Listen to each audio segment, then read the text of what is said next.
Hello friends, welcome you online BA classes. This video is very important for BA first semester Hindi literature के लिए मित्रों, जिसमें कि आपको BA फर्स्ट सेमेस्टर में हिंदी काव्य पढ़ना होता है। तो हिंदी साहित्य से संबंधित क्वेश्चंस मैं आपको MCQ टाइप क्वेश्चन देने जा रहा हूं, जो कि आपके लिए मोस्ट इम्पॉर्टेंट बनने वाला है। 100 MCQ टाइप क्वेश्चंस मैं आपको देने का प्रयास कर रहा हूं, जो कि न केवल आपके BA फर्स्ट सेमेस्टर के लिए मोस्ट इम्पॉर्टेंट बनेगा, बल्कि तमाम सारे कॉम्पिटिटिव एग्ज़ाम्स के लिए भी इम्पॉर्टेंट बनने वाला है। यदि आप किसी परीक्षा की तैयारी कर रहे हैं तो उसके लिए भी मोस्ट इम्पॉर्टेंट बनने वाला है।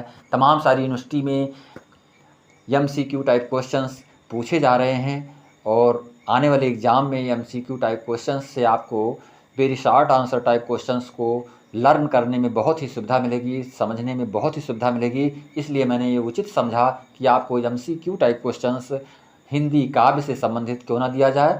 तो मैं चाहूँगा, यदि आप चैनल पर पहली बार आए हुए हैं तो इस वीडियो को लाइक, शेयर और सब्सक्राइब अवश्य कर देंगे मित्रों, तथा कमेंट के रूप में आप हम तक अपनी प्रतिक्रिया को अवश्य प्रेषित करेंगे। तो हम स्टार्ट कर रहे हैं क्वेश्चन नंबर 1। तो देखिए मित्रों, यहाँ पर पूछा जा रहा है नई कविता युग की रचना है। देख रहे हैं आप यहाँ पर नई कविता युग की रचना है, ये क्वेश्चन आपसे किया जा रहा है। इसमें 4 ऑप्शन आपको मिल रहा है। पहला है यामा, दूसरा है खुशबू के शिलालेख, और तीसरा क्वेश्चन जो आपका है प्रलय सृजन, और घ नंबर है मित्रों पुररवा। तो इसमें आप देख रहे हैं, इसमें 4 ऑप्शन दिया गया है। इस 4 ऑप्शन में जो करेक्ट ऑप्शन आपका है मित्रों, ये करेक्ट ऑप्शन आपका यही होगा पुररवा, यानी पुररवा को आप सही मानेंगे और इसी पर आप सही का निशान करेंगे। अब आपको हम अगले क्वेश्चन की ओर ले चल रहे हैं मित्रों। ये जो अगला क्वेश्चन आपका है ये बहुत ही इम्पोर्टेंट और इंटरेस्टेड क्वेश्चन आपके लिए होगा। तो हम देखेंगे मित्रों, भारतेंदु हरिश्चंद्र, यानी भारतेंदु हरिश्चंद्र के विषय में पूछा जा रहा क्वेश्चन। भारतेंदु हरिश्चंद्र द्वारा प्रकाशित पत्रिका है, यानी भारतेंदु हरिश्चंद्र के द्वारा जो प्रकाशित पत्रिका थी उसका क्या नाम था, आपको बताना है मित्रों। तो इसमें का नंबर ऑप्शन में देख रहे हैं सरस्वती, खा में देख रहे हैं कल्पना, और गा में देख रहे हैं कवि वचन सुधा, और घा में आप देख रहे हैं मित्रों ज्ञानोदय। तो इसमें जो करेक्ट आंसर होगा आपका ये यही होगा कवि वचन सुधा, यानी कवि वचन सुधा पर आपको सही का मार्क लगा देना है मित्रों, यानी कवि वचन सुधा। ये आपके लिए मोस्ट इम्पॉर्टेंट क्वेश्चन बन रहा है कि भारतेंदु हरिश्चंद्र द्वारा प्रकाशित पत्रिका क्या थी उसके विषय में।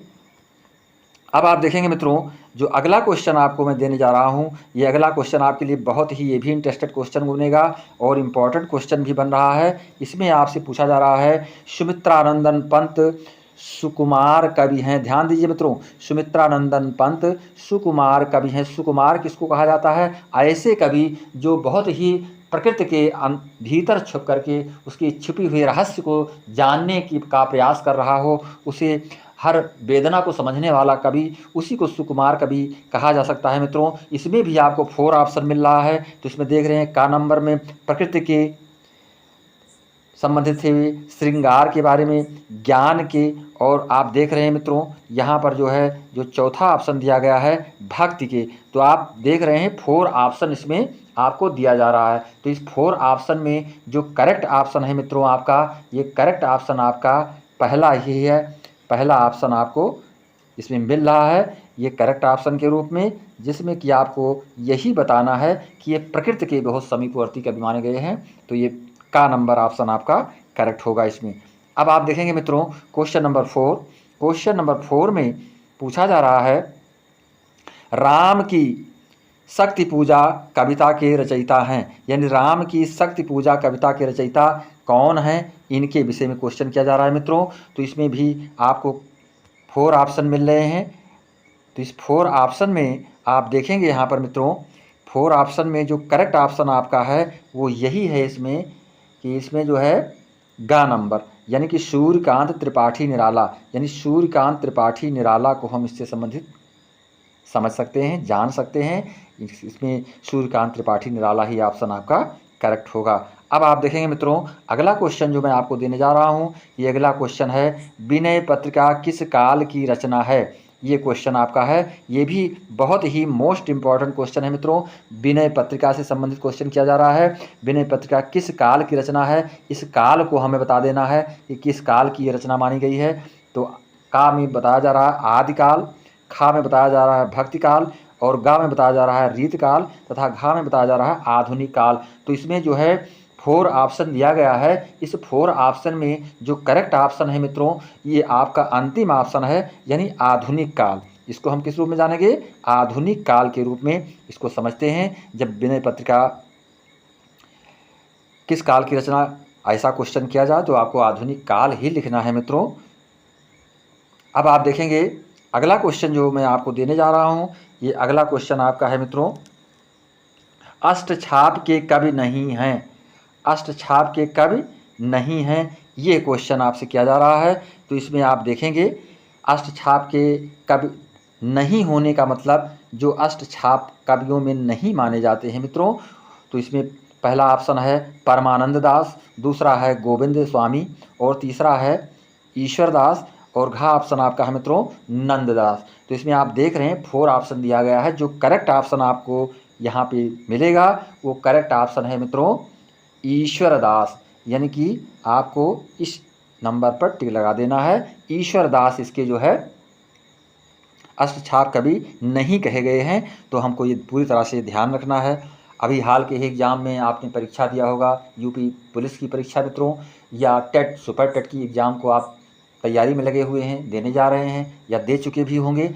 तो तमाम सारे इस तरह से क्वेश्चंस आते हैं जो हम कंफ्यूज हो जाते हैं। तो आपको पूरी ही तरह से समझना है कि अष्टछाप के कवि नहीं माने गए हैं कौन? ईश्वर दास। तो हम आगे बढ़ रहे हैं। आगे जो अगला क्वेश्चन आप क्वेश्चन नंबर 7, क्वेश्चन नंबर 7 में आप देख रहे हैं मित्रों, इस क्वेश्चन नंबर 7 में जो पूछा गया क्वेश्चन है, इसमें यह पूछा जा रहा है निम्न में से कौन मैथिली शरण गुप्त की रचना नहीं है। मैथिली शरण गुप्त राष्ट्र कवि माने गए हैं मित्रों, राष्ट्रीय कवि के रूप में जाने गए हैं। तो इनकी रचना इन 4 ऑप्शन में से कौन सी नहीं है, यही हमको बता देना है कि कौन सी इनकी रचना नहीं है मित्रों। अब आप देखेंगे मित्रों जो अगला क्वेश्चन आप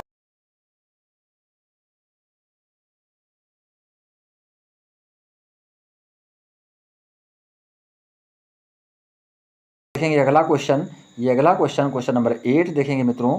इस क्वेश्चन नंबर 8 में पूछा जा रहा है सुमित्रानंदन पंत को चिदम्बरा, यानी सुमित्रानंद पंत जी को चिदम्बरा कृति पर पुरस्कार मिला था।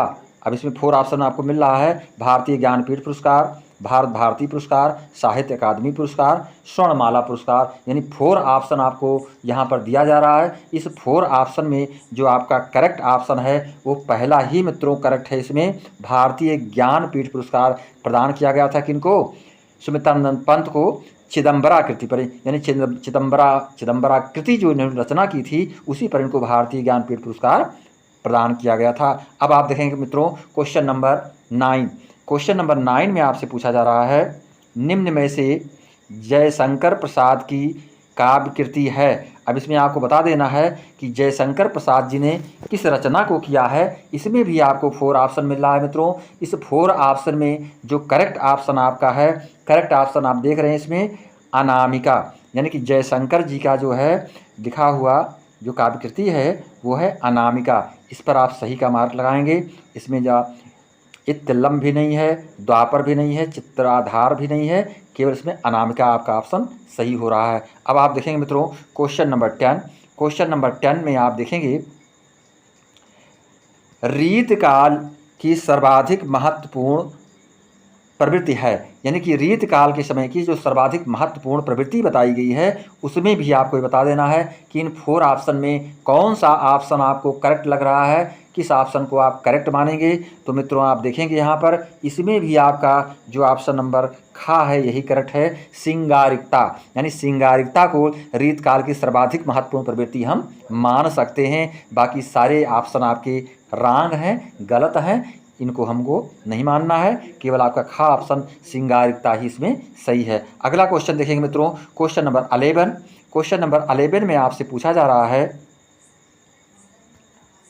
कौन सी रचना रामधारी सिंह दिनकर की नहीं है? मोस्ट इंपॉर्टेंट क्वेश्चन, यानी रामधारी सिंह दिनकर जी की कौन सी रचना नहीं है, ये आपको बताना है। इसमें आपको 4 ऑप्शन मिल रहे हैं। इन 4 ऑप्शन में जो करेक्ट ऑप्शन आपका है मित्रों, ये करेक्ट ऑप्शन आपका होगा गा नंबर, यानी कि वित्राधार। यानी वित्राधार जो थी रचना, ये जो है सुमित्रानंदन पंत जी की रचना नहीं मानी गई है। तो हमको गा नंबर ऑप्शन पे करेक्ट का मार्क लगा देना है। अब आप देखेंगे मित्रों क्वेश्चन नंबर 12।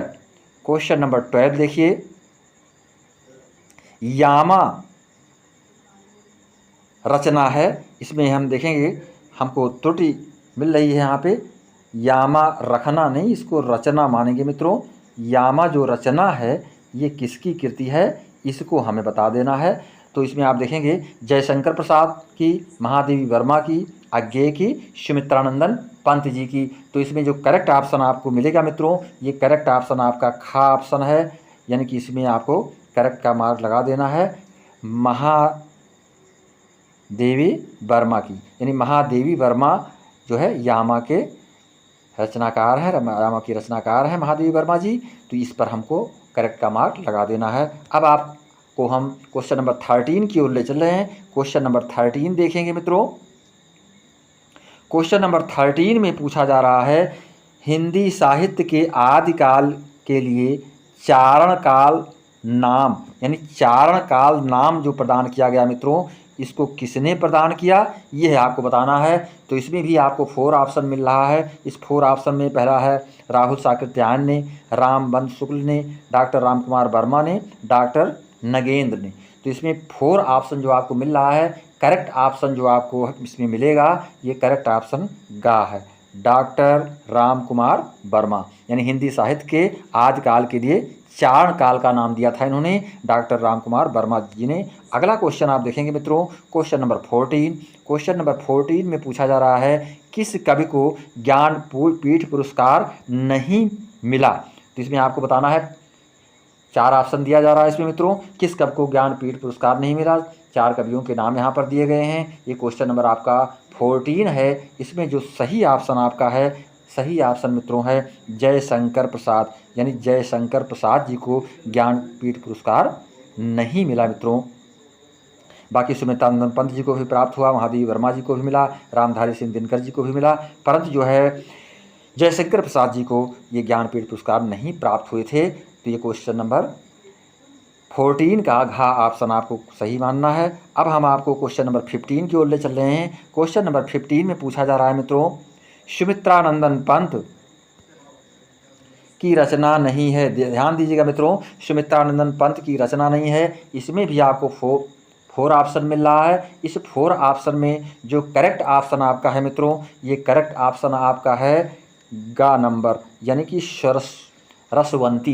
ये रसवंती जो है सुमित्रानंदन पंत की रचना नहीं है। अब हम आपको क्वेश्चन नंबर 16 की ओर ले चल रहे हैं। क्वेश्चन नंबर 16 में देखेंगे मित्रों, हिंदी साहित्य के आदिकाल के लिए, यानी हिंदी साहित्य के आदिकाल के लिए चारण काल नाम दिया है। इसमें देखेंगे मित्रों, चारण काल का नाम किसने दिया, इन्हें हमको बता देना है क्वेश्चन नंबर 16 में कि चारण काल नाम किसने दिया था। तो इसमें आपको 4 ऑप्शन मिल रहा है। इस 4 ऑप्शन में जो करेक्ट ऑप्शन आपका है मित्रों, वो है खा नंबर, अर्थात डॉक्टर रामकुमार वर्मा जी ने। तो ये आपका खा नंबर ऑप्शन इसमें करेक्ट हो रहा है। अब हम आपको क्वेश्चन नंबर 17 की ओर ले चल रहे हैं। क्वेश्चन नंबर 17 में आप देखेंगे मित्रों, क्वेश्चन नंबर 17 में पूछा जा रहा है, क्वेश्चन नंबर 17, ये क्वेश्चन नंबर 17 देखेंगे मित्रों। इस क्वेश्चन नंबर 17 में पूछा जा रहा है, निम्नलिखित में से कौन प्रेमाश्रयी शाखा के कवि नहीं हैं। प्रेमाश्रयी शाखा से संबंधित शब्दों को आप समझ रहे होंगे। प्रेमाश्रयी शाखा किसको कहते हैं। तो प्रेमाश्रयी का मतलब प्रेम से युक्त जो शाखाएं होती हैं, जैसे ईश्वर से भक्ति की जानी है, यानी एक प्रेममयी भक्ति भावना जिसमें विद्यमान होती है, उसको प्रेममयी शाखा कहे जाते हैं मित्रों, प्रेमाश्रयी शाखा कहा जाता है। तो इसमें 4 कवियों के नाम दिए गए हैं, जिसमें जो आपका करेक्ट ऑप्शन है मित्रों, क्वेश्चन नंबर 17 में जो करेक्ट ऑप्शन है वो है नंददास, यानी कि ये प्रेमाश्रयी शाखा के कवि नहीं माने गए हैं नंददास जी मित्रों। तो ये हमें पूरी तरह से ध्यान रखना है। और इसमें जायसी जी, मंझन और कतबन ये सारे कवि जो थे ये प्रेमाश्रयी शाखा के कवि थे, परंतु जो है नंददास जो है प्रेमाश्रयी शाखा के कवि नहीं माने गए हैं, नहीं थे ये। अब क्वेश्चन नंबर 18 देखेंगे मित्रों। क्वेश्चन नंबर 18 में पूछा जा रहा है,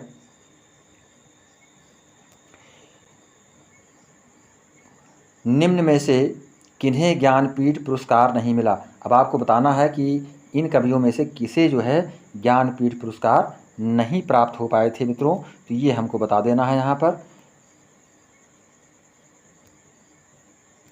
तो इसमें आप देखेंगे मित्रों, ये क्वेश्चन नंबर 18 जो आपको पूछा जा रहा है ज्ञानपीठ पुरस्कार ना मिलने के विषय में, तो इसमें आप देखेंगे मित्रों 4 ऑप्शन दिया जा रहा है। इस 4 ऑप्शन में जो करेक्ट ऑप्शन आपको मिलेगा, ये करेक्ट ऑप्शन आपका है खा नंबर, यानी निराला जी को जो है ज्ञानपीठ पुरस्कार नहीं मिला था। ये अगेन रिपीटेड क्वेश्चन है, क्योंकि उनमें कवियों के नाम कुछ अलग दिए गए थे, इसमें भी निराला जी को नहीं मिला है, ये आप देखेंगे।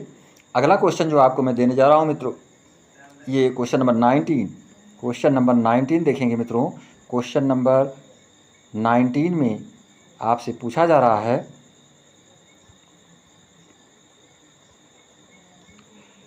क्वेश्चन नंबर 19 में पूछा जा रहा है मित्रों, हरी घास पर क्षण भर कृति निम्न में से किसकी है। यानी हरी घास पर क्षण भर कृति जो लिखी गई, जो रचना लिखी गई मित्रों, वो किसकी रचना है, ये हमें बताना है। तो इसमें 4 ऑप्शन में जो करेक्ट ऑप्शन मिलेगा मित्रों, ये करेक्ट ऑप्शन आपका होगा गा नंबर, यानी कि आज्ञे जी। यानी कौन थे कवि, आज्ञे जी को जो है क्षण भर कृति में जैसे जो है हरी घास पर क्षण भर कृति निम्न में से किसकी है, तो इसको आज्ञे जी ने लिखा हुआ है। इसको हमें पूरी तरह से समझ लेना है। अब हम क्वेश्चन नंबर 20 की ओर जा रहे हैं। क्वेश्चन नंबर 20 में देखेंगे मित्रों, क्वेश्चन नंबर 20 में आनंद कादम्बिनी पत्रिका के संपादक हैं या थे आनंद कादम्बिनी। ये कादम्बिनी ये भी मोस्ट इम्पॉर्टेंट क्वेश्चन है, प्रायः जो है कॉम्पिटिटिव एग्जाम्सों में, तमाम तरह प्रतियोगी परीक्षाओं में लगातार पूछे जाने वाले क्वेश्चंस हैं इसे। आनंद कादम्बिनी पत्रिका के संपादक थे, तो इसमें 4 ऑप्शन मिल रहा है मित्रों। इस 4 ऑप्शन में जो आपका करेक्ट ऑप्शन है वो ऑप्शन गा नंबर है मित्रों, रूप नारायण पांडे। यानी रूप नारायण पांडे जी को आनंद कादम्बिनी पत्रिका के संपादक माने गए हैं ये, तो रूप नारायण पांडे जी। अगला क्वेश्चन आपको देखना है, अगला क्वेश्चन है 21 नंबर क्वेश्चन। इस 21 नंबर क्वेश्चन में पूछा जा रहा है मित्रों, निम्नलिखित में से प्रयोगवादी कवि, यानी प्रयोगवादी कवि के रूप में हम किनको जानते हैं, तो ये ऑप्शन आपको देखना है इसमें। तो इसमें जो करेक्ट ऑप्शन होगा मित्रों, ये आपका गा ही होगा, गा नंबर, यानी आज्ञे जी को। यानी आज्ञे जी को प्रयोगवादी कवि कहा गया है। अगला क्वेश्चन देखेंगे मित्रों, क्वेश्चन नंबर 22। क्वेश्चन नंबर 22 में पूछा जा रहा है, छायावाद काल का काल निर्धारण कीजिए। यानी छायावाद का जो काल है, जो समय है, उसको आपको निर्धारित करना है।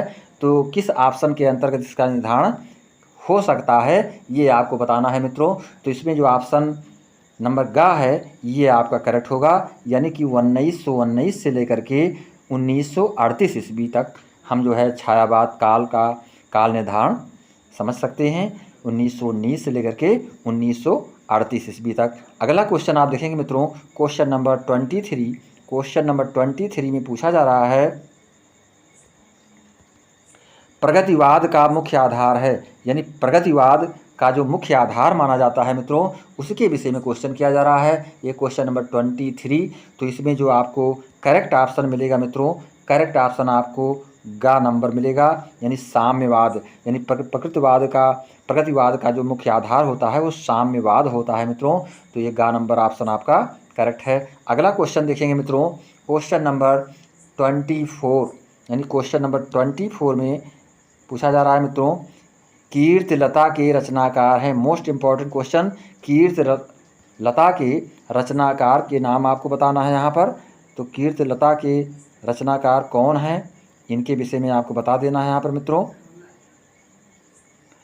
तो इसमें जो है जो कीर्तिलता है, इसके रचनाकार के रूप में हम किनको मान सकते हैं, इसमें 4 ऑप्शन दिया गया है। इस 4 ऑप्शन में जो करेक्ट ऑप्शन है मित्रों, ये घ नंबर करेक्ट ऑप्शन होगा, यानी विद्यापति जी को, यानी विद्यापति को जो है कीर्तिलता के रचनाकार के रूप में हम जान सकते हैं। अगला क्वेश्चन है मित्रों, क्वेश्चन नंबर 25, हरिओध जी की कृत नहीं है, यानी हरिओध जी ने इसकी रचना नहीं की है, ये हमको बताना है। तो किस कीर्ति की रचना उन्होंने नहीं की है मित्रों, इसमें भी 4 ऑप्शन आपको मिल रहा है। इस 4 ऑप्शन में आपको करेक्ट ऑप्शन बताना है। तो जो करेक्ट ऑप्शन आपका होगा वो ऑप्शन नंबर घ होगा मित्रों, यानी चित्रधार। यानी चित्रधार जो है हरिओध जी की रचना नहीं मानी गई है, ये रचना उनकी नहीं है। तो चित्राधार यानी नाम सा है चित्राधार। अब आप देखेंगे मित्रों क्वेश्चन नंबर 25। क्वेश्चन नंबर 25 में पूछा जा रहा है साहित्य लहरी के रचयिता हैं, यानी साहित्य लहरी के जो रचयिता हैं, रचनाकार हैं, उनके नाम को हमें बताना है मित्रों। तो इसमें आप देखेंगे 4 ऑप्शन दिया जा रहा है। तो 4 ऑप्शन में 26 नंबर क्वेश्चन में जो ऑप्शन आपका करेक्ट है वो है ख नंबर मित्रों, यानी कि भक्ति काल। इसको हम करेक्ट समझेंगे। साहित्य लहरी के रचयिता जो रचना की गई है तो किस काल में की गई है, भक्ति काल के रूप में की गई है मित्रों, भक्ति काल में की गई है। तो इसमें ये क्वेश्चन आपको कुछ कंफ्यूज कर रहा है, इस क्वेश्चन को हम पुनः रिपीट करेंगे। तो इसमें देखेंगे मित्रों जो यहाँ पर ऑप्शन आपको हमने बताया है ये ऑप्शन आपका सही नहीं है। ये हम यहाँ पर इस ख नंबर में, इस ऑप्शन में जो है पूरी तरह से आप समझ लें मित्रों, इस ख नंबर ऑप्शन में जो हमको जानना है इसमें सूरदास, यानी सूरदास होंगे मित्रों, ये आपको लिखना है। यानी सूरदास जो कवि हैं, जो भक्ति मार्गी शाखा के सूरदास जी कवि हैं कृष्ण मार्गी शाखा के, तो ये हमको लिखना है। भक्ति काल यहाँ पे रॉन्ग प्रिंट हुआ है, सूरदास ही हमको यहाँ पर लिखना होगा। अगला क्वेश्चन देखेंगे मित्रों, यानी साहित्य लहरी के जो रचयिता हैं वो सूरदास जी माने गए हैं। अगला क्वेश्चन देखेंगे मित्रों, ये अगला क्वेश्चन आपका है क्वेश्चन नंबर 27, हिंदी साहित्य में किस काल को स्वर्ण युग कहा जाता है, यानी हिंदी साहित्य में किस काल को हम स्वर्ण युग कहते हैं मित्रों, ये हमें बताना है इसमें। तो आप देखेंगे इसमें 4 ऑप्शन दिए जा रहे हैं। इस 4 ऑप्शन में जो आपका करेक्ट ऑप्शन है, ये करेक्ट ऑप्शन आपका मित्रों है ख नंबर, यानी जो ख है ये भक्ति चल। हिंदी साहित्य में किस काल को स्वर्ण युग कहा गया है, तो भक्ति चल काल को, यानी भक्ति काल को हम यहाँ पर जो है कह सकते हैं। क्या है, यानी भक्ति काल जो होता है यही जो है स्वर्ण युग के रूप में जाना गया है, हमें नहीं भूलना है इसको, भक्ति काल। इसके पश्चात मित्रों अगला क्वेश्चन जो आपको मैं देने जा रहा हूँ ये क्वेश्चन नंबर 28। तो क्वेश्चन नंबर 28 में देखेंगे मित्रों, क्वेश्चन नंबर 28 में पूछा गया है निम्न इनमें से किस समय सीमा को द्विवेदी युग के नाम से जाना जाता है। किस समय सीमा को हम द्विवेदी जी के नाम से जोड़े हुए हैं मित्रों, तो ये आपको बताना है। यानी द्विवेदी जी के नाम को हम किस समय सीमा से जोड़े हुए हैं, तो ये आपको समय बता देना है यहाँ पर। तो इसमें 4 ऑप्शन दिया जा रहा है मित्रों। इस 4 ऑप्शन में जो करेक्ट ऑप्शन आपका है ये ऑप्शन नंबर ग आपका करेक्ट है मित्रों। इसमें जो है 1900 से लेकर 1922 ईस्वी तक ये हम करेक्ट मानेंगे। समय सीमा जो रही है द्विवेदी युग के नाम से जानी जाने वाली, तो ये ऑप्शन आपका करेक्ट होगा, ऑप्शन नंबर ग। अब देखेंगे मित्रों क्वेश्चन नंबर 29। क्वेश्चन नंबर 29 में पूछा जा रहा है आदिकाल का जो आदिकाल है, इस आदिकाल का क्वेश्चन को देखेंगे, आदिकाल का एक अन्य नाम, यानी आदिकाल का जो दूसरा नाम बताया गया मित्रों, इसको आपको बताना है, जिसमें कि 4 ऑप्शन आपको मिल रहा है। यानी क्वेश्चन नंबर 29। तो क्वेश्चन नंबर 29 में जो सही है उसको सिद्ध सामंत काल, यानी कि ये हम कह सकते हैं यहाँ पर। तो इसमें मित्रों आपको ये देखना है कि इसको हम सिद्ध सामंत काल कह सकते हैं, यानी सिद्ध सामंत काल के रूप में जानते हैं इसको।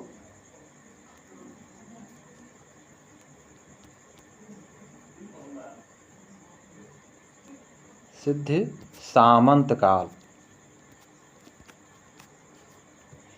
तो ये आपका जो ऑप्शन है, ये का नंबर ऑप्शन आपका करेक्ट होगा मित्रों इसमें, यानी कि सिद्ध सामंत काल। अगला क्वेश्चन देखेंगे मित्रों, जो अगला क्वेश्चन है, सूफी काव्य धारा के कवि हैं, यानी सूफी काव्य धारा के जो कवि हैं उनके विषय में आपको यहाँ पर समझना है। सूफी काव्य धारा के कवियों में किन्हें जाना जाता है, तो ये क्वेश्चन तो सूफी काव्य धारा के कवियों में जो है यहाँ पर देखेंगे मित्रों, तो हम गा नंबर ऑप्शन करेक्ट मानेंगे, क्योंकि जायसी जी को ही सूफी काव्य धारा के कवि के रूप में जाना जाता है। अगला क्वेश्चन देखेंगे मित्रों, ये अगला क्वेश्चन आपका है, निम्न में से राम भक्त शाखा के कवि नहीं हैं। ये आपको बताना है कि जो राम भक्ति शाखा के कवि नहीं हैं इन्हें हमें चिन्हित करना है। 4 ऑप्शन दिए जा रहे हैं, इस 4 ऑप्शन में आप देखेंगे यहाँ पर राम भक्त शाखा के कवि ना माने जाने वाले। तो इसमें पहला है नाभा दास। नाभा दास का नाम लिया जाए मित्रों, जिसमें कि जो आपका करेक्ट मतलब ऑप्शन होगा यह है चतुर्भुज दास, यानी चतुर्भुज दास को हम जो है नहीं मानते हैं राम भक्त शाखा के कवियों के रूप में, राम भक्त शाखा के कवि के रूप में मित्रों, तो ये चतुर्भुज दास होगा। इसके पश्चात आप देखेंगे अगला क्वेश्चन, क्वेश्चन नंबर 32, यानी क्वेश्चन नंबर 32 में पूछा जा रहा है, मैथिली शरण गुप्त किस युग के कवि हैं। इनके विषय में क्वेश्चन किया जा रहा है। तो मैथिली शरण गुप्त जी किस युग के कवि माने गए हैं, तो ये ऑप्शन नंबर आपका गा करेक्ट होगा इसमें, द्विवेदी युग, यानी द्विवेदी युग के कवि माने गए हैं मैथिली शरण गुप्त जी। अब हम आपको अगले क्वेश्चन की ओर ले चल रहे हैं, क्वेश्चन नंबर 33, यानी क्वेश्चन नंबर 33 जो है इसमें पूछा जा रहा है, चुभते चौपदे के रचनाकार हैं, यानी चुभते, तो इसमें जो है चुभते चौपदे के रचनाकार आपको बताना है, जो कि आपको पूरी तरह से समझ लें। तो देखेंगे इसमें चुभते चौपदे के रचनाकार आपको 4 ऑप्शन इसमें मिल रहा है। इस 4 ऑप्शन में क्वेश्चन नंबर 33 में मित्रों जो करेक्ट ऑप्शन आपका होगा, ये करेक्ट ऑप्शन आपका है घा नंबर, यानी कि अयोध्या सिंह उपाध्याय, यानी कि चुभते चौपदे के रचनाकार हैं अयोध्या सिंह उपाध्याय जी। तो ये हमें नहीं भूलना है। अब हम देखेंगे अगला क्वेश्चन, क्वेश्चन नंबर 34, यानी विनय पत्रिका के रचनाकार हैं, यानी विनय पत्रिका के रचनाकार हैं। तो विनय पत्रिका के रचनाकार कौन है मित्रों, ये हमें बताना है। यहाँ विनय पत्रिका के रचनाकार आपसे पूछा जा रहा है। ये क्वेश्चन जो है अभी हाल में ही यूपीपी की परीक्षा हुई, उत्तर प्रदेश पुलिस की परीक्षा हुई, जिसमें ये क्वेश्चन पूछा गया था, विनय पत्रिका के रचनाकार। तो विनय पत्रिका के रचनाकार हम तुलसीदास जी को ही मानेंगे, तुलसीदास जी ने विनय पत्रिका की रचना की थी मित्रों, ये हमें पूरी तरह से नहीं भूलना है। ये क्वेश्चन नंबर 34, यानी क्वेश्चन नंबर 34 में का नंबर ऑप्शन आपका करेक्ट है। इसके पश्चात देखेंगे क्वेश्चन नंबर 35 मित्रों, ये क्वेश्चन नंबर 35, इसमें आप देखेंगे कामायनी किस युग की रचना है। अब कामायनी के रचनाकार का नाम नहीं पूछा गया है, बल्कि ये पूछा गया कामायनी किस युग की रचना है। तो इसमें देखेंगे, इसमें आपको 4 ऑप्शन मिल रहा है, कामायनी किस युग की रचना है। तो इसमें आपको जो करेक्ट ऑप्शन मिलेगा मित्रों, ये करेक्ट ऑप्शन आपका है गा नंबर, यानी छायावादी युग, यानी छायावादी युग की रचना है कौन, कामायनी। इसको हमें पूरी तरह से समझ लेना है। अब आपको क्वेश्चन नंबर 36 की ओर ले चल रहे हैं। क्वेश्चन नंबर 36 में पूछा जा रहा है, निम्नलिखित में से छायावादोत्तर काल के कवि हैं, यानी छायावादोत्तर काल के कवि किनको माना गया है। तो इसमें भी 4 ऑप्शन आपको दिया जा रहा है। इस 4 ऑप्शन में जो करेक्ट ऑप्शन है मित्रों, ये करेक्ट ऑप्शन आपका घा नंबर ही होगा। शिवमंगल सिंह सुमन जी को जो है छायावादोत्तर काल के कवि कहा गया है, तो ये हमें नहीं भूलना है। इसके पश्चात देखेंगे क्वेश्चन नंबर 37, यानी क्वेश्चन नंबर 37 में पूछा जा रहा है हिंदी साहित्य में किस काल को श्रृंगार काल कहा जाता है? यानी श्रृंगार काल जो है हिंदी साहित्य में किस काल को कहा गया? तो इसमें भी आपको 4 ऑप्शन दिया जा रहा है। इस 4 ऑप्शन में जो करेक्ट ऑप्शन है मित्रों, ये करेक्ट ऑप्शन है गा नंबर। यानी गा नंबर यानी कि इसको हम रीतकाल कह सकते हैं। क्या कह सकते हैं मित्रों? रीतकाल कह सकते हैं। ये जो आपका है ऑप्शन नंबर गा, यही सही मित्रों, रीतकाल इसमें होगा। गा नंबर ऑप्शन आपको लिखना है इसमें। अब आप देखेंगे मित्रों, अगला क्वेश्चन जो मैं आपको देने जा रहा हूँ, अगला क्वेश्चन है मोहन राकेश रचनाकार हैं। तो मोहन राकेश ने किसकी रचना किया है? तो मोहन राकेश जी की रचना के बारे में बताना है। तो इसमें आपको 4 ऑप्शन मिल रहा है। इस 4 ऑप्शन में जो आपको करेक्ट ऑप्शन है मित्रों, ये करेक्ट ऑप्शन आपको यही मिलेगा घा नंबर, यानी शुक्लोत्तर युग के, यानी शुक्लोत्तर युग के रचनाकार के रूप में हम जानते हैं मोहन राकेश जी को। रचनाकार हैं तो शुक्लोत्तर युग हमको लिखना है। इसके पश्चात देखेंगे क्वेश्चन नंबर 39। क्वेश्चन नंबर 39 में पूछा जा रहा है खुमान रासों के रचयिता हैं। यानी खुमान रासों के रचयिता किनको कहा गया है मित्रों? यानी क्वेश्चन नंबर 39। तो इसमें जो है खुमान रासों के रचयिता कहा गया है दलपत विजय जी को। ये हमें पूरी तरह से समझ लेना है। यानी दलपत विजय जी जो है इसके रचनाकार माने गए हैं। अगला क्वेश्चन देखेंगे क्वेश्चन नंबर 40। यानी क्वेश्चन नंबर 40 में पूछा जा रहा है, क्वेश्चन नंबर 40 में देखेंगे तो अग्रदास किस काव्य धारा के कवि हैं? यानी अग्रदास जी किस काव्य धारा के कवि माने गए हैं? तो इसमें 4 ऑप्शन आपको मिल रहा है। इस 4 ऑप्शन में जो करेक्ट ऑप्शन है मित्रों, करेक्ट ऑप्शन आपका यही होगा। इसमें जो है क्वेश्चन नंबर 40 में करेक्ट ऑप्शन आपको लगाना है घा नंबर, यानी घा नंबर राम काव्य धारा, ये आपको करेक्ट करना है। यानी अग्रदास किस काव्य धारा के कवि माने गए? तो राम काव्य धारा के कवि माने गए हैं। अगला क्वेश्चन है क्वेश्चन नंबर 41। क्वेश्चन नंबर 41 में रसिक प्रिया रचना है। तो रसिक प्रिया किनकी रचना है मित्रों? ये हमें बताना है। तो रसिक प्रिया को किसने लिखा है? तो इसमें आपको जो ऑप्शन मिल रहा है करेक्ट ऑप्शन वो खा नंबर है, केशवदास जी ने रसिक प्रिया की रचना की है। अगला क्वेश्चन देखिए मित्रों, अगला क्वेश्चन कविता में 4 चांद लगाने वाली शक्ति है। यानी कविता में जो 4 चांद लगा देता है वो कौन सी शक्ति है, क्या है मित्रों?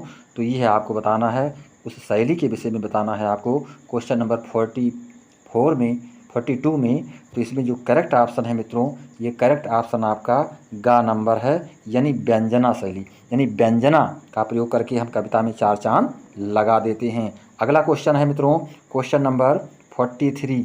क्वेश्चन नंबर 43 में पूछा जा रहा है क्वेश्चन नंबर 43।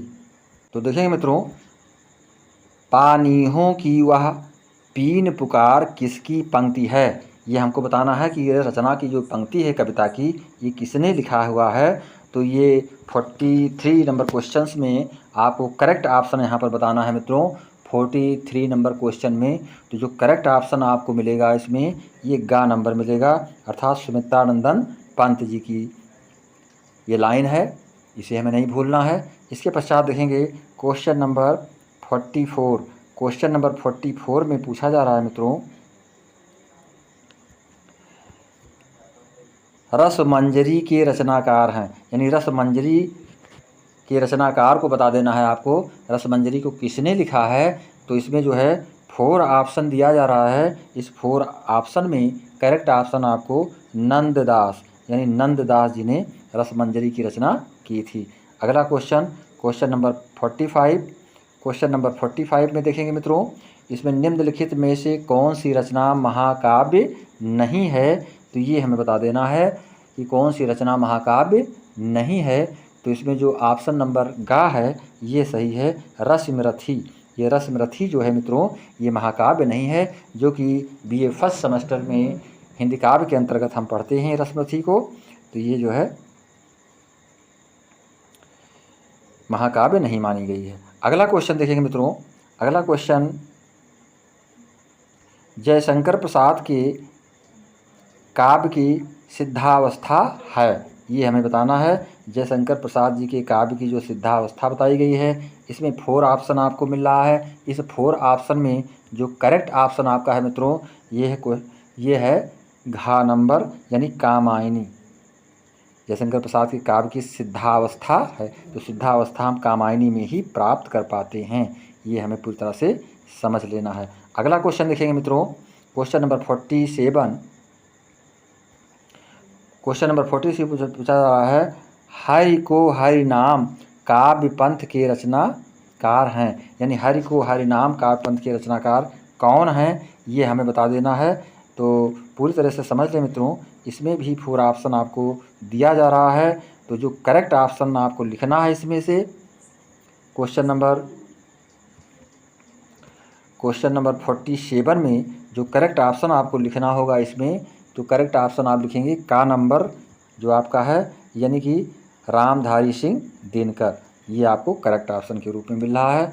हम अगले क्वेश्चन की ओर आपको ले चल रहे हैं, क्वेश्चन नंबर 48। क्वेश्चन नंबर 48 में पूछा जा रहा है मित्रों, अज्ञे जी को रखना है अथवा अज्ञे का काव्य संकलन, यानी अज्ञे जी को रखना है या अज्ञे जी का काव्य संकलन।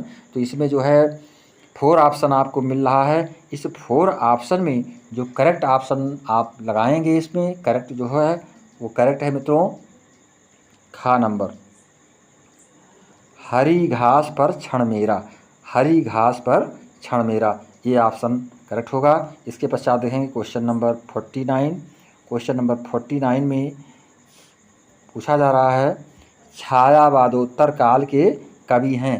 तो क्वेश्चन नंबर 49 में जो आपको करेक्ट ऑप्शन मिलेगा वो करेक्ट ऑप्शन होगा मित्रों ये गा नंबर, यानी सच्चिदानंद हीरानंद वात्स्यायन अज्ञे, यानी वात्स्यायन अज्ञे, ये आपको लगा देना है। इसके पश्चात देखेंगे मित्रों क्वेश्चन नंबर 50, यानी क्वेश्चन नंबर 50 में पूछा गया है, निम्न में से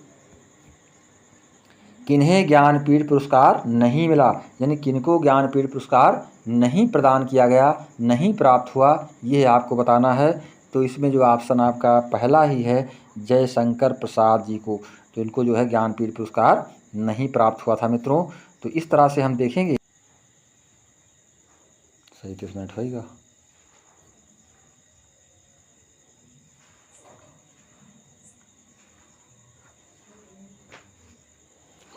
अब हम आपको अगले क्वेश्चन की ओर ले चल रहे हैं मित्रों, क्वेश्चन नंबर 51, यानी क्वेश्चन नंबर 51 में आपको देखना है मित्रों, इसमें पूछा जा रहा है, जयशंकर प्रसाद द्वारा ब्रजभाषा में रचित काव्य संग्रह है। तो इसमें 4 ऑप्शन दिया जा रहा है। 4 ऑप्शन में जो करेक्ट ऑप्शन है मित्रों, ये करेक्ट ऑप्शन आपका का नंबर है, यानी कि का में आपको सही का मार्क लगा देना है, यानी चित्राधार। अगला क्वेश्चन देखेंगे मित्रों, क्वेश्चन नंबर 52।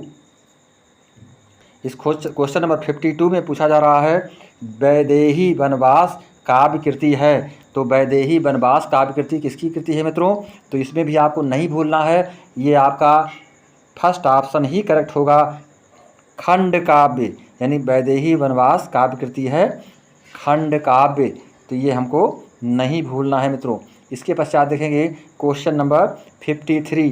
क्वेश्चन नंबर 53 में पूछा जा रहा है, ग्रंथि काव्य संग्रह के रचयिता हैं, यानी ग्रंथ काव्य संग्रह के रचयिता हैं, तो कौन इसके रचनाकार हैं मित्रों, यानी कि ग्रंथ काव्य संग्रह के रचयिता का नाम आपको बता देना है इसमें। तो ये जो 4 ऑप्शन इसमें आपको दिया जा रहा है, इस 4 ऑप्शन में करेक्ट ऑप्शन आपका मित्रों है सुमित्रानंदन पंत जी, यानी सुमित्रानंदन पंत जी ही इसके प्रमुख रूप से जो है माने गए हैं मित्रों, यानी सुमित्रानंदन पंत पे आपको सही का मार्क लगा देना है, यानी सुमित्रानंदन पंत। अगला क्वेश्चन नंबर 54 में देखेंगे मित्रों, क्वेश्चन नंबर 54 में अयोध्या सिंह उपाध्याय हरिओध, जिसका नाम आप सुने हैं, अयोध्या सिंह उपाध्याय हरिओध की महाकाव्यात्मक रचना है। तो ये हमें बताना है इनकी महाकाव्यात्मक रचना किस रचना को माना गया है मित्रों। तो ये आप पूरी तरह से देखेंगे, इसमें जो ऑप्शन का है आपका पहला ही वैदेही वनवास, ये करेक्ट ऑप्शन माना गया है। इसके पश्चात देखेंगे मित्रों क्वेश्चन नंबर 55। क्वेश्चन नंबर 55 में पूछा जा रहा है रामधारी सिंह दिनकर को ज्ञानपीठ पुरस्कार मिला। तो रामधारी सिंह दिनकर को ज्ञानपीठ पुरस्कार कब प्राप्त हुआ, मिला?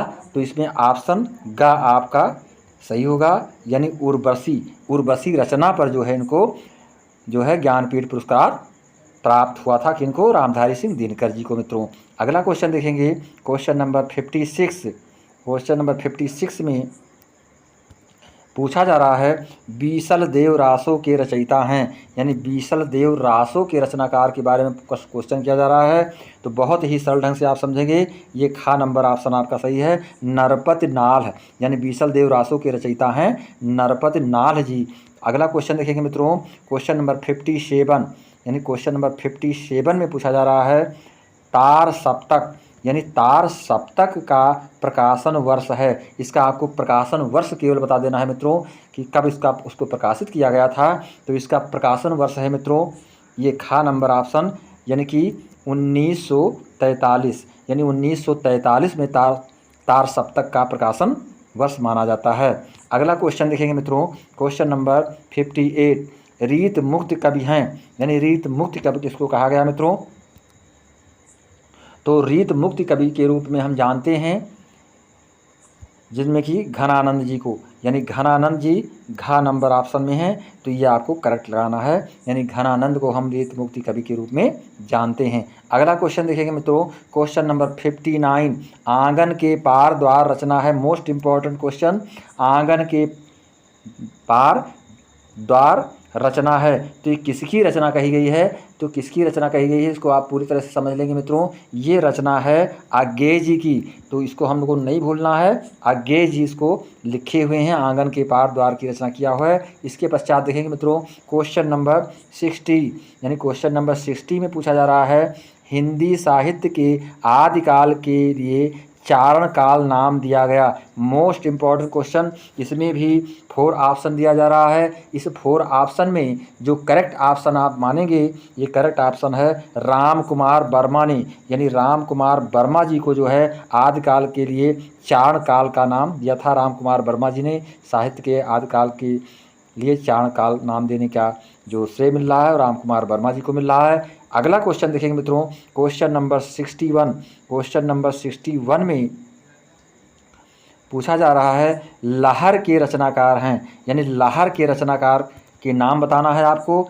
ये लहर है, इसके रचनाकार कौन हैं? तो ये 61 में आपको जो पहला ऑप्शन आपको मिल रहा है जयशंकर प्रसाद, जयशंकर प्रसाद जी ही इसके रचनाकार हैं मित्रों। अगला क्वेश्चन देखेंगे क्वेश्चन नंबर 62, यानी 62 क्वेश्चन नंबर में आप देखेंगे निम्नलिखित में नई कविता के कवि हैं। तो निम्नलिखित में नई कविता के कवि के रूप में हम जिनको जानते हैं 62 नंबर क्वेश्चन में, इसमें आपको पूरी तरह से समझ लेना है कि जो लास्ट ऑप्शन आपका है सच्चिदानंद हीरानंद वात्स्यायन आज्ञेय जी माने गए हैं मित्रों। बाकी सारे ही ऑप्शन आपके रॉन्ग हैं, इनको हमें नहीं मानना है, केवल सच्चिदानंद हीरानंद वात्स्यायन आज्ञेय घ नंबर ऑप्शन करेक्ट मानना है। इसके पश्चात देखेंगे क्वेश्चन नंबर 63। क्वेश्चन नंबर 63 में पूछा जा रहा है हिंदी साहित्य के किस काल को पूर्व मध्यकाल कहा जाता है? तो ये बता देना है। इसमें 4 काल दिए गए हैं, 4 काल दिए गए हैं जिनमें कि पूर्व मध्यकाल कहा गया। तो किस समय कहा गया मित्रों पूर्व मध्यकाल कहा जाता है साहित्य के किस काल को? तो इसमें आपको 4 ऑप्शन मिल रहे हैं। इस 4 ऑप्शन में जो करेक्ट ऑप्शन आपका है मित्रों वो करेक्ट ऑप्शन है खा नंबर, यानी भक्ति काल को हम पूर्व मध्यकाल के रूप में जानते हैं। अगला क्वेश्चन देखेंगे मित्रों क्वेश्चन नंबर 64, कामायनी रचना है।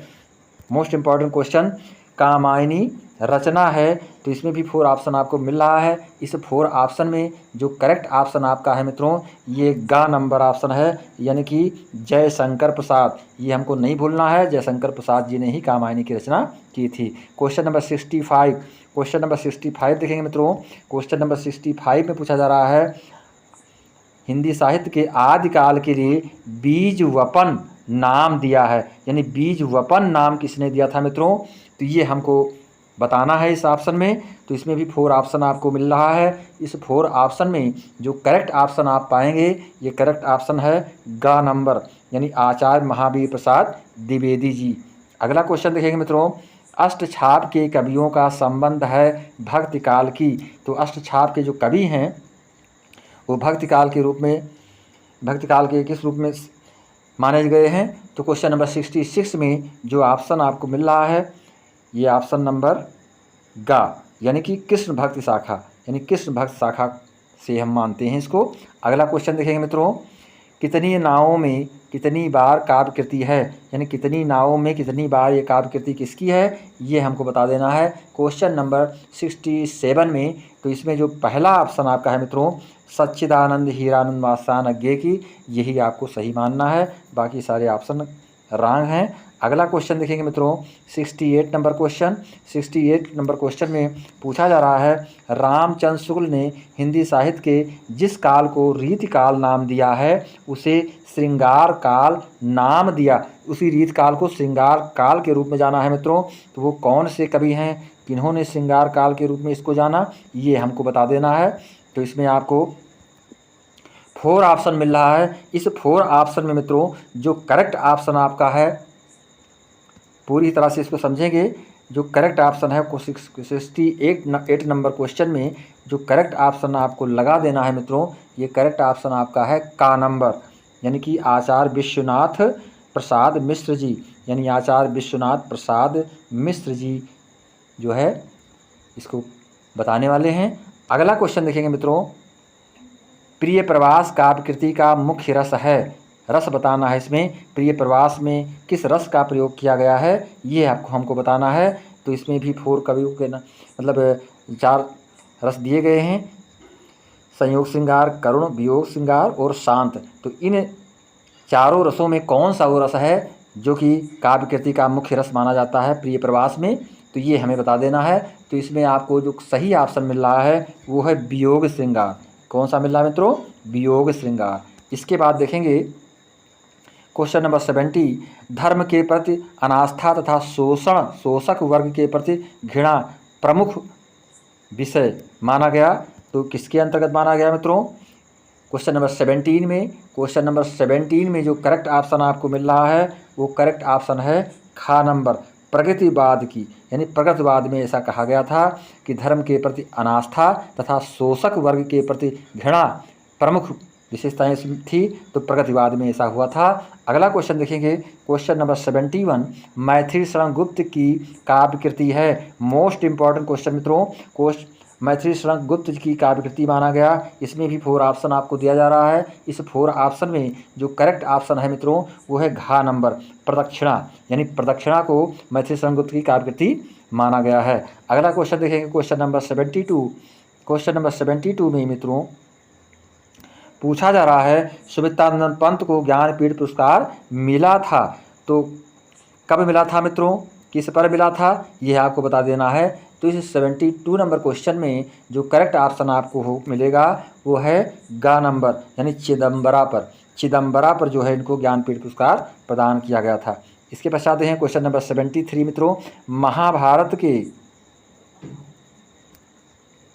महाभारत के शांति पर्व के कथानक पर आधारित दिनकर की काव्य कृति है। इसमें भी आपको 4 ऑप्शन दिया गया है। इस 4 ऑप्शन में जो करेक्ट ऑप्शन है मित्रों, ये करेक्ट ऑप्शन है कुरुक्षेत्र, ये आपको सही मिलेगा। इसके पश्चात हैं क्वेश्चन नंबर 74। क्वेश्चन नंबर 74 में देख रहे हैं मित्रों, हिंदी साहित्य का प्रथम कवि माना जाता है, मोस्ट इंपॉर्टेंट क्वेश्चन, प्राय सभी कॉम्पिटिटिव एग्जाम में पूछे जाते हैं। तो हिंदी साहित्य का प्रथम कवि माना जाता है, इसमें भी 4 ऑप्शन आपको दिया जा रहा है। इस 4 ऑप्शन में जो करेक्ट ऑप्शन है ये गा नंबर करेक्ट ऑप्शन है तो सरहपा, यानी सरहपा को प्रथम कवि माना जाता है हिंदी साहित्य का। तो अब आप देखेंगे मित्रों क्वेश्चन नंबर 75।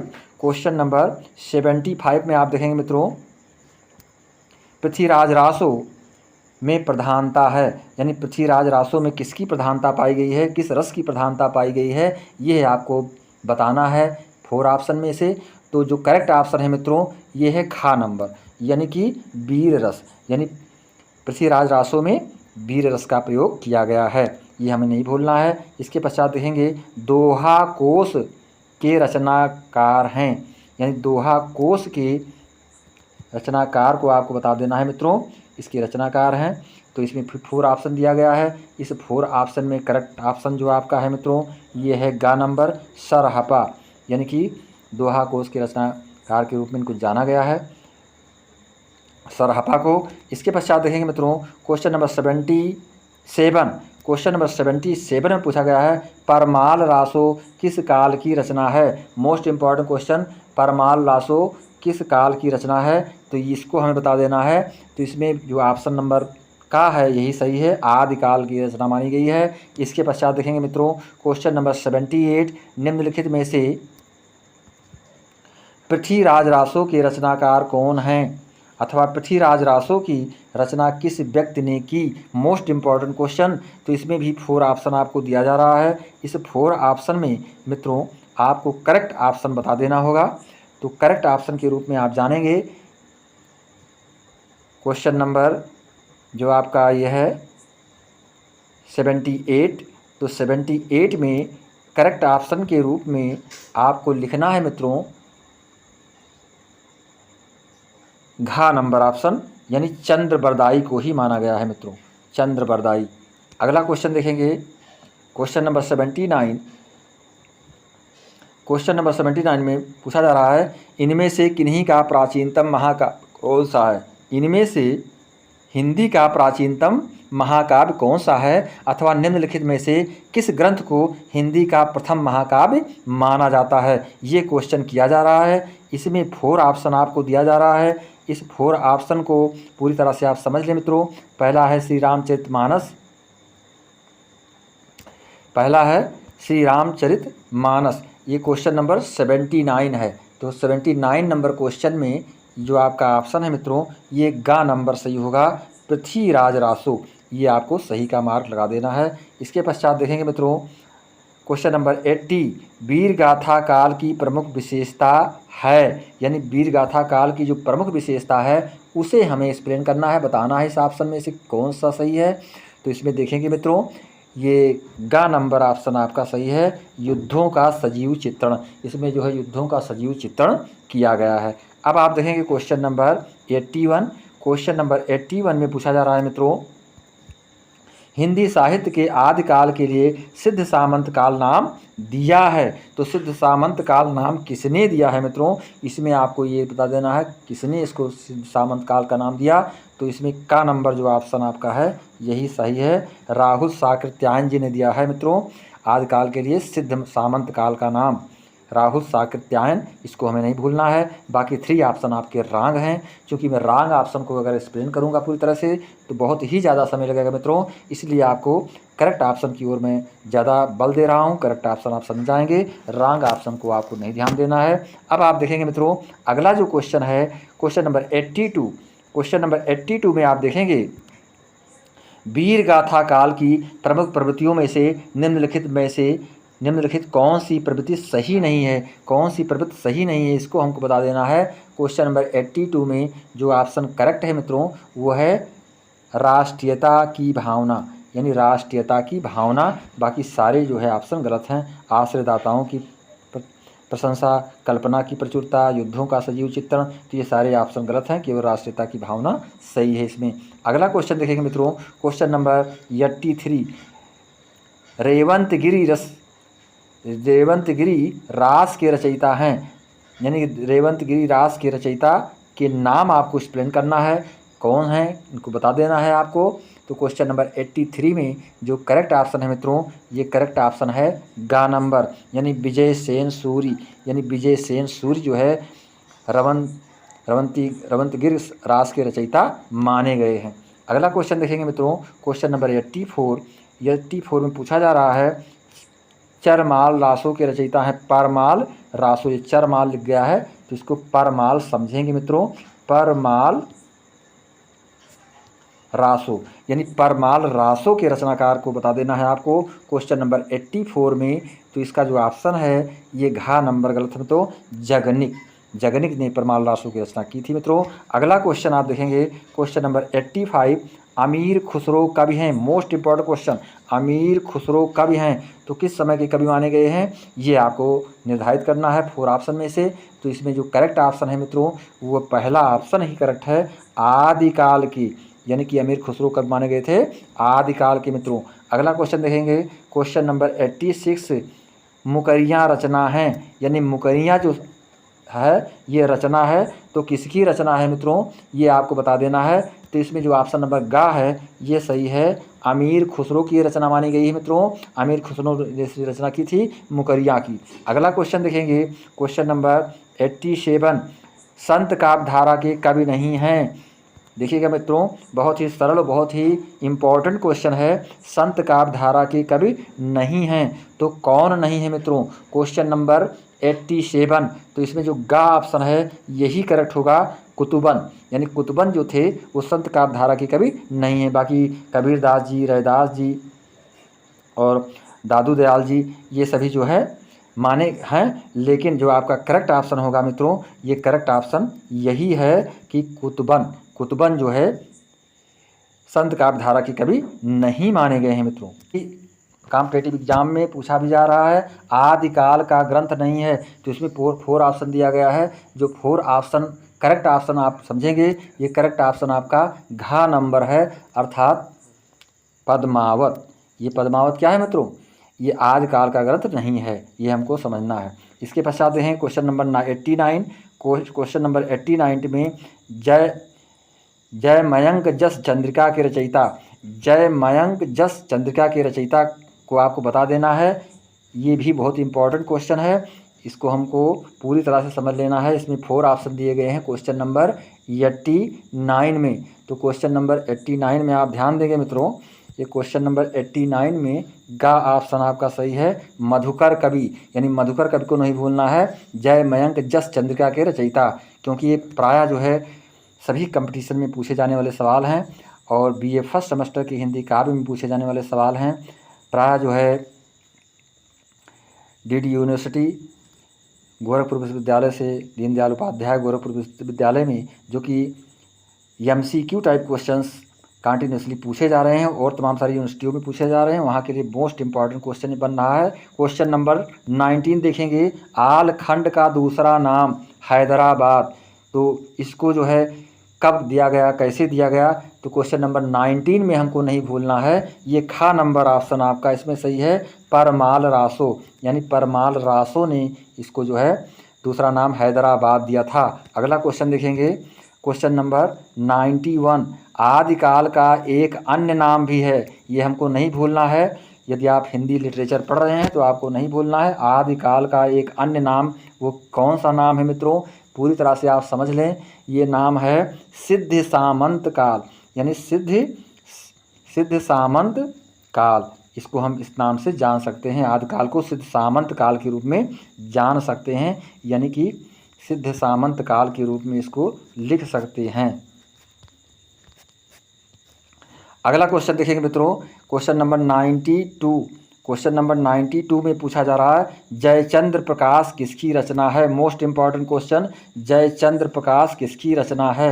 तो इसमें भी 4 ऑप्शन दिया जा रहा है, इस 4 ऑप्शन में जो करेक्ट ऑप्शन है वो है गा नंबर मित्रों, ये गा नंबर आपका करेक्ट ऑप्शन है, मट्ट केदार। अगला क्वेश्चन देखेंगे, क्वेश्चन नंबर 93, क्वेश्चन नंबर 93 में पूछा जा रहा है कबीर के दोहों को किस नाम से जाना जाता है, ये भी बहुत ही जनरल और मोस्ट इम्पॉर्टेंट क्वेश्चन है मित्रों, कबीर के दोहों को किस नाम से जाना जाता है। तो कबीर के दोहों को किस नाम से जाना जाता है, ये गा नंबर ऑप्शन आपका करेक्ट होगा, साखी, यानी कबीर के दोहों को हम साखी के रूप में जानते हैं।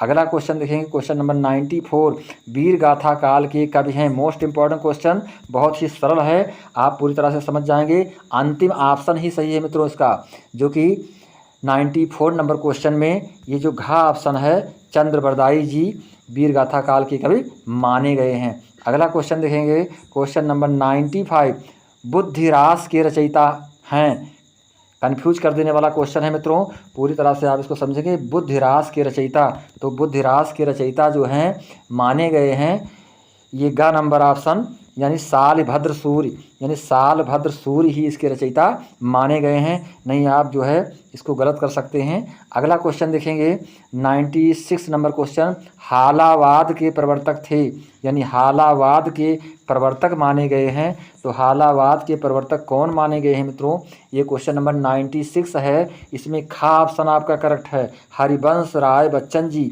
यानी हालावाद के प्रवर्तक थे कौन, हरिवंश राय बच्चन जी। अगला क्वेश्चन देखेंगे क्वेश्चन नंबर 96। क्वेश्चन नंबर 96 में पूछा जा रहा है आदिकाल के रचनाकार हैं। तो आदिकाल के रचनाकार आपको बता देना है, बहुत ही आसान और बहुत ही सरल ढंग से आप इसको समझ जाएंगे। 4 ऑप्शन दिया गया है। क्वेश्चन नंबर 97 में का ऑप्शन ही आपका सही है मित्रों, नरपत नाल। अगला क्वेश्चन देखेंगे क्वेश्चन नंबर 98, कवि प्रिया के रचनाकार हैं, यानी कवि प्रिया के रचनाकार बता देना है आपको। तो कवि प्रिया के रचनाकार कौन है मित्रों, कवि प्रिया के रचनाकार, ये क्वेश्चन नंबर कौन सा है 98। तो क्वेश्चन नंबर 98 में कवि प्रिया के रचनाकार को आपको बता देना है कौन है मित्रों, 98 में ग नंबर ऑप्शन आपका सही है, केशवदास जी। अगला क्वेश्चन देखेंगे क्वेश्चन नंबर 99, विद्यापति के पदों में कहीं कहीं पुट है, यानी विद्यापति के जो पद हैं उनमें कहीं कहीं जो है ये मिल रहा है, कहीं कहीं पुट मिल रहा है। किसका पुट मिल रहा है मित्रों, क्वेश्चन नंबर 99 में तो ये खा नंबर ऑप्शन, यानी कि भक्ति का, यानी कि विद्यापति के पदों में हमको भक्ति का पुट मिल रहा है कहीं कहीं, ये हमको जानना है। अंतिम और लास्ट क्वेश्चन मित्रों है 100 क्वेश्चन जो नंबर है, यानी कि आदिकाल का वीरगाथा काल नामकरण किया, यानी आदिकाल को वीरगाथा काल के रूप में नामकरण दिया, किसने दिया मित्रों, इनके नाम बता देने हैं। इसमें 4 ऑप्शन दिया गया है, 4 कवियों के नाम दे दिए गए हैं। तो 4 कवियों में कौन से कवि हैं ये हमें बता देना है। तो इसमें ऑप्शन गा ही आपका करेक्ट होगा, आचार्य हजारी प्रसाद, आचार्य रामचंद्र शुक्ल जी, यानी आचार्य रामचंद्र शुक्ल जी ने ही जो है आदिकाल का वीरगाथा काल नामकरण किया था, ये हमको नहीं भूलना है। ना हजारी प्रसाद द्विवेदी जी ने किया, ना डॉक्टर रामकुमार वर्मा जी ने किया और ना मिश्र बंधुओं ने किया, केवल आचार्य रामचंद्र शुक्ल जी को ही ये श्रेय जाता है। तो मैं चाहूँगा मित्रों these 100 questions MCQ types are very important for your university examination, for your competitive examination. तो मैं चाहूँगा कि इस वीडियो को लाइक शेयर और सब्सक्राइब अवश्य कर देंगे तथा कमेंट के रूप में आप हम तक अपनी प्रतिक्रिया को प्रेषित करेंगे मित्रों। इसी के साथ नमस्कार, जय हिंद, जय भारत।